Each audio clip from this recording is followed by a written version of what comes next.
آج کا وظیفہ اللہ تبارک و تعالیٰ کا ایسا نام جو پاکی اور سلامتی پر دلالت کرتا ہے۔ یہ نام صفاتی ناموں میں سے بہت زیادہ اہمیت رکھتا ہے۔ اس وظیفے کو پڑھنے سے کافی سارے فوائد حاصل ہوتے ہیں۔ اپنا مقصد حاصل ہوتا ہے۔ جس بھی مقصد کے لیے دعا کریں گے وہ انشاءاللہ العزیز جلد از جلد پورا ہو جاتا ہے۔ تو چلتے ہیں اس وظیفے کی طرف جس کا ہمیں سالوں سے انتظار تھا۔ بسم اللہ الرحمن الرحیم۔ السلام علیکم ورحمۃ اللہ وبرکاتہ۔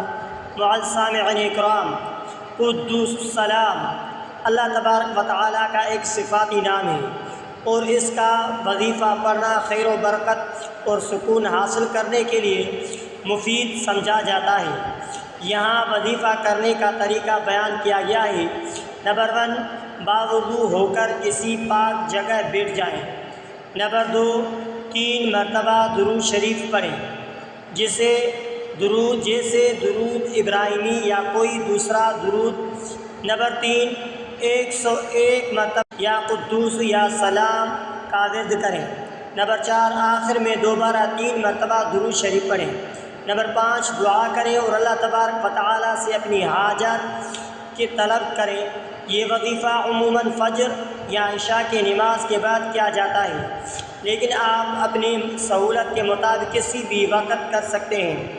مستقل مزاجی اور خلوص کے ساتھ وظیفہ کرنے سے انشاءاللہ آپ کو سکون اور برکت حاصل ہوگی۔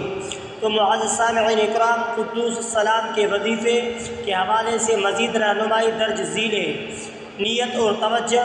نیت کریں، وظیفہ پڑھنے سے پہلے دل میں نیت کریں کہ آپ اللہ تبارک و تعالیٰ کے 2 نام کا ورد کر رہے ہیں اور اس سے برکت اور سکون حاصل کرنا چاہتے ہیں، تو توجہ مرکوز کریں۔ وظیفہ پڑھتے وقت دل اور دماغ کو اللہ تبارک و تعالیٰ کی طرف مرکوز رکھیں۔ دنیاوی خیالات سے بچنے کی کوشش کریں۔ وظیفہ کا ایک طریقہ، ابتدا وضو ہو کر پاک صاف جگہ پر بیٹھ جائیں، 3 مرتبہ درود شریف پڑھیں، جیسے درود ابراہیمی پڑھیں، ورد کریں۔ 101 مرتبہ یا قدوس یا سلام کا ورد کریں۔ اگر شروع میں یہ تعداد زیادہ لگے تو بتدریج اس سے پڑھا سکتے ہیں۔ اختتام ورد کے بعد دوبارہ 3 مرتبہ درود شریف پڑھیں۔ آخر میں اللہ تبارک و تعالیٰ سے اپنے مقصد یا حاجت کے لیے دعا کریں۔ وقت اور جگہ۔ وقت فجر یا عشاء کے نماز کے بعد اس وظیفے کو کرنا بہترین سمجھا جاتا ہے، لیکن آپ اپنی سہولت کے مطابق کسی بھی وقت کر سکتے ہیں۔ جگہ، کسی پاک صاف جگہ پر وظیفہ کرنا بہتر ہے تاکہ دل کو سکون اور یکسوئی مل سکے۔ مستقل مزاجی تسلسل۔ وظیفہ مستقل مزاجی کے ساتھ کریں، جلد نتائج کی توقع نہ رکھیں بلکہ صبر اور توکل کے ساتھ وظیفہ جاری رکھیں۔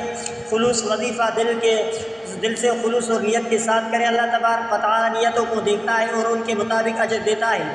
دعائیں۔ وظیفہ کے وقت اختتام پر دعا۔ اللہ تبارک و تعالیٰ اپنی حاجات، مشکلات حل اور سکون کی برکت کے لیے دعائیں مانگیں۔ اللہ پر بھروسہ رکھیں۔ دعا کے بعد اللہ تبارک و تعالیٰ پر مکمل بھروسہ رکھیں، وہ آپ کی دعا قبول کرے گا۔ انشاءاللہ وظیفے کی برکت سے آپ کو بہت فائدہ ہوگا۔ وظیفہ پڑھنے کے بارے میں مزید تفصیلات اور رہنمائی فراہم کی جا رہی ہے۔ ورد کی تعداد۔ اگر آپ کو 101 مرتبہ ورد کرنا مشکل لگے تو آپ کم سے کم تعداد سے شروع کر سکتے ہیں، جیسے 33 مرتبہ یا قدوس یا سلام، 50 مرتبہ یا قدوس یا سلام۔ آہستہ آہستہ اس تعداد کو بڑھاتے جائیں تاکہ آپ کو عادت ہو جائے۔ وقت کی پابندی۔ وظیفے کا بہترین اثر اسی وقت ہوتا ہے جب اسے روزانہ مقرر وقت پر کیا جائے۔ کوشش کریں کہ نماز فجر یا عشاء کے بعد وقت نکالیں۔ مستقل مزاجی سے اسی وقت پر وظیفہ کریں۔ دعا کی قبولیت۔ دعا مانگتے وقت کچھ باتوں کا خیال رکھیں۔ دعا عاجزی اور خلوص نیت سے مانگیں۔ اللہ تبارک و تعالیٰ سے اپنی حاجات کو نہایت ادب و احترام کے ساتھ پیش کریں۔ دعا کی قبولیت میں جلد بازی نہ کریں۔ اللہ تبارک و تعالیٰ بہتر جانتا ہے کہ کب اور کیسے دعا قبول کرنی ہے۔ ماحول، ایک پرسکون اور پاک ماحول میں وظیفہ کرنا زیادہ مؤثر ہوتا ہے۔ اگر ممکن ہو تو کسی پاک جگہ جیسے مسجد، گھر کا صاف کمرہ یا باغ میں بیٹھ کر وظیفہ کریں۔ کوئی خوشبو عطر لگا کر وظیفہ کریں تاکہ دل کو سکون اور خوشی ملے۔ تسبیح کا استعمال، اگر آپ کو شمار کرنا مشکل لگ رہا ہو تو تسبیح کا استعمال کریں۔ تسبیح سے شمار کرنا آسان ہو جاتا ہے اور غلطی کا امکان کم ہو جاتا ہے۔ مستقل مزاجی، وظیفے کا اثر مستقل مزاجی اور صبر سے ہوتا ہے۔ جلد نتائج کی توقع نہ رکھیں، صبر کے ساتھ وظیفہ جاری رکھیں۔ اللہ تبارک و تعالی ضرور آپ کی محنت کا پھل دے دے گا۔ اضافی وظیفے، اگر آپ کو یا قدوس یا سلام کے ساتھ اضافی وظیفے بھی شامل کرنا چاہیں تو یہ ورد بھی کر سکتے ہیں۔ یا اللہ 100 مرتبہ، یا رحمان 100 مرتبہ، یا رحیم 100 مرتبہ۔ اصلاح اعمال، وظیفے کے ساتھ ساتھ اپنے اعمال کی اصلاح کریں، نمازوں کی پابندی کریں، صدقہ و خیرات دیں، اخلاقی برتاؤ کو بہترین بنائیں۔ یہ تمام ہدایات وظیفے کی تاثیر کو بڑھانے میں مددگار ثابت ہوں گے انشاءاللہ تعالی۔ تو معزز سامعین اکرام، اس وظیفے کو آگے بڑھاتے ہوئے یہ وظیفہ دل کی توجہ اور خلوص، وظیفہ پڑھتے وقت دل کی توجہ اللہ تبارک و تعالیٰ کی طرف مرکوز رکھنا بہت اہم ہے۔ اپنے دل کو ہر قسم کے غیر ضروری خیالات سے پاک کریں اور مکمل خلوص کے ساتھ ورد کریں۔ ورد کے آداب، وظیفے کے آداب کا خیال رکھیں، زبان سے صحیح ادائیگی کریں، الفاظ کی صحیح ادائیگی پر توجہ دیں تاکہ ان کا صحیح اثر ہو۔ دل کے گہرائیوں سے ورد کریں۔ ورد کرتے وقت اللہ تبارک و تعالیٰ کی عظمت اور بڑائی کو دل میں محسوس کریں۔ حالات اور نیت، وظیفہ کرنے سے پہلے اپنے حالات اور نیت کا جائزہ لیں۔ اگر کسی مخصوص مقصد کے لیے وظیفہ کر رہے ہیں تو اس مقصد کو ذہن میں رکھیں۔ نیت کریں کہ آپ اس وظیفے کے ذریعے اللہ تبارک و تعالیٰ کی رضا اور مدد چاہتے ہیں۔ روزمرہ کی نماز، وظیفہ پڑھنے کے علاوہ روزمرہ کی نمازوں کی پابندی بھی کریں۔ 5 وقت کی نماز وقت پر ادا کریں۔ معزز سامعین اکرام، نماز کے بعد کچھ وقت دعا میں گزاریں۔ تسبیحات اور اذکار، وظیفے کے ساتھ ساتھ کچھ دیگر تسبیحات اور اذکار بھی شامل کریں۔ تو معزز سامعین اکرام، سبحان اللہ 33 مرتبہ، الحمدللہ 33 مرتبہ، اللہ اکبر 34 مرتبہ، لا الہ الا اللہ 100 مرتبہ، قرآن پاک کی تلاوت، وظیفہ کے ساتھ ساتھ قرآن پاک کی تلاوت بھی کریں۔ روزانہ کچھ وقت قرآن کی تلاوت میں گزاریں۔ تلاوت کے دوران آیات کے معانی پر غور کریں۔ صبر اور شکر، اللہ تبارک و تعالیٰ کی رضا پر راضی رہیں۔ ہر حال میں اللہ تبارک و تعالیٰ کا شکر ادا کریں۔ مشکلات کے وقت صبر کریں اور اللہ تبارک و تعالیٰ سے مدد مانگیں۔ صدقہ و خیرات دینے سے بھی اللہ تبارک و تعالیٰ کی رحمت اور برکت حاصل ہوتی ہے۔ اپنی حیثیت کے مطابق صدقہ دیں، ضرورت مندوں کی مدد کریں۔ تو معزز سامعین اکرام، اللہ تبارک و تعالیٰ کی طرف سے رجوع، ہر حال میں اللہ تبارک و تعالیٰ کی طرف رجوع کریں۔ مشکل وقت حالات میں اللہ تبارک و تعالیٰ پر بھروسہ رکھیں۔ ہر حال میں اللہ تبارک و تعالیٰ کی رحمت کی امیدیں رکھیں۔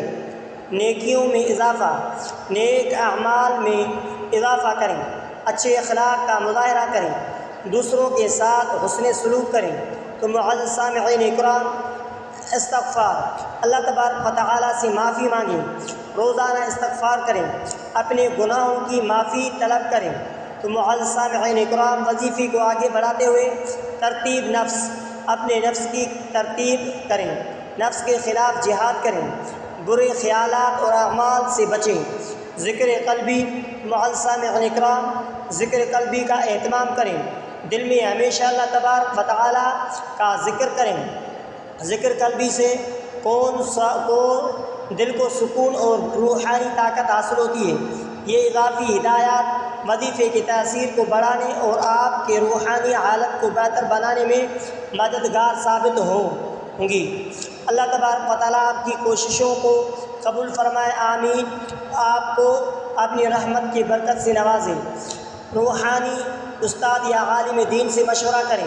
وظیفہ پڑھنے سے پہلے یاد دورانے میں اگر آپ کو کوئی سوال یا مشکل پیش آئے تو کسی قابل اعتماد عالم دین یا روحانی استاد سے مشورہ کریں، وہ آپ کو بہترین رہنمائی فراہم کر سکتے ہیں۔ صحیح نیت اور اخلاص۔ وظیفہ کرتے وقت نیت میں خلوص رکھیں۔ یہ نہ سوچیں کہ وظیفہ ایک جادوئی عمل ہے جو فوراً آپ کی مشکلات حل کر دے گا۔ نیت کریں کہ اللہ تبارک و تعالیٰ کے قریب ہونا چاہتے ہیں اور اس کی رضا حاصل کرنا چاہتے ہیں۔ شکر گزاری کا مظاہرہ کریں۔ شکر گزاری ایک اہم خفیہ جز ہے۔ ہر حال میں اللہ تبارک و تعالیٰ کا شکر ادا کریں، چاہے وہ اچھی حالات ہو یا برے۔ ہر نعمت پر اللہ تبارک و تعالیٰ کا شکر گزار رہیں، چاہے وہ چھوٹے ہو یا بڑے۔ رات کا وقت خاص طور پر سکون اور یکسوئی کے لیے مناسب ہوتا ہے۔ تہجد کے وقت اٹھ کر وظیفہ کریں، یہ وقت دعا کی قبولیت کا بہترین وقت ہوتا ہے۔ رات کی تنہائی میں اللہ تبارک و تعالیٰ کی عبادت کریں اور اس کے ساتھ راز و نیاز کریں۔ مسلسل اور مستقل عمل وظیفہ اپنے روزمرہ کی زندگی کا حصہ بنائیں۔ مستقل مزاجی سے روزانہ وظیفہ پڑھیں۔ وظیفے کو کسی عارضی حل کے طور پر نہ دیکھیں بلکہ اسے ایک مستقل عمل بنائیں۔ خود احتسابی اپنے اعمال کا جائزہ لیں، روزانہ اپنے اعمال کا محاسبہ کریں، اپنی غلطیوں کو پہچانیں اور ان سے توبہ کریں۔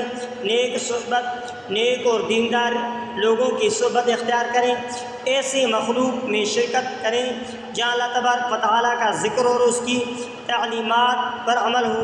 نیک لوگوں سے سیکھیں اور ان کی باتوں پر عمل کریں۔ دنیاوی مشاغل میں کمی کریں اور زیادہ وقت اللہ تبارک و تعالیٰ کی عبادت میں گزاریں۔ غیر ضروری دنیاوی سرگرمیوں سے پرہیز کریں، زیادہ وقت ذکر، تلاوت اور عبادت میں گزاریں۔ اللہ تبارک و تعالیٰ کی محبت۔ وظیفہ پڑھتے وقت اللہ تبارک و تعالیٰ کی محبت کو دل میں بٹھائیں۔ اللہ تبارک و تعالیٰ کی نعمتوں کو یاد کریں۔ اللہ تبارک و تعالیٰ کی محبت اپنی زندگی کا مرکز بنائیں۔ ظاہری اور باطنی صفائی کا خیال رکھیں۔ جسمانی صفائی کے ساتھ دل کی صفائی بھی ضروری ہے۔ ہر قسم کی نفرت، حسد اور بغض سے دل کو پاک کریں۔ نوافل کی پابندی۔ نفل نماز پڑھیں، تہجد، اشراق، چاشت اور اوابین کی نفل نماز پڑھیں۔ نوافل کی برکت سے اللہ تبارک و تعالیٰ کا قرب حاصل ہوتا ہے۔ مختصر دعا۔ وظیفہ کے بعد ایک مختصر دعا مانگے، یا اللہ اس وظیفے کی برکت سے میری مشکلات حل فرما اور مجھے اپنی رضا اور قربت عطا فرما، آمین۔ گناہوں سے بچنے کی کوشش کریں تو معزز سامعین اکرام، ہر قسم کے گناہوں سے بچنے کی کوشش کریں۔ اللہ تعالیٰ سے معافی مانگتے رہیں تو معزز سامعین اکرام مثبت سوچ رکھیں۔ اللہ تبارک و تعالیٰ کی رحمت سے کبھی نا امید نہ ہو۔ بہرحال ہر حال میں اللہ تبارک و تعالیٰ پر بھروسہ رکھیں۔ یہ رہنمائی وظیفے کے تاثیر کو بڑھانے اور آپ کے روحانی ترقی میں مددگار ثابت ہوں گی۔ اللہ تعالیٰ آپ کی کوششوں کو قبول فرمائے اور آپ کو اپنی رحمت اور برکت عطا فرمائے، آمین ثم آمین۔ معزز سامعین اکرام، اگر آپ نے ہمارے یوٹیوب چینل کو سبسکرائب نہیں کیا ہے تو آپ ہمارے اسلامک وظائف ٹی وی چینل کو سبسکرائب کریں اور شیئر کریں، لائک کریں اور بیل آئیکن والے بٹن پر کلک کریں، اور ہو سکے تو اس ویڈیو کو صدقہ جاریہ سمجھ کر شیئر کرنا مت بھولیں۔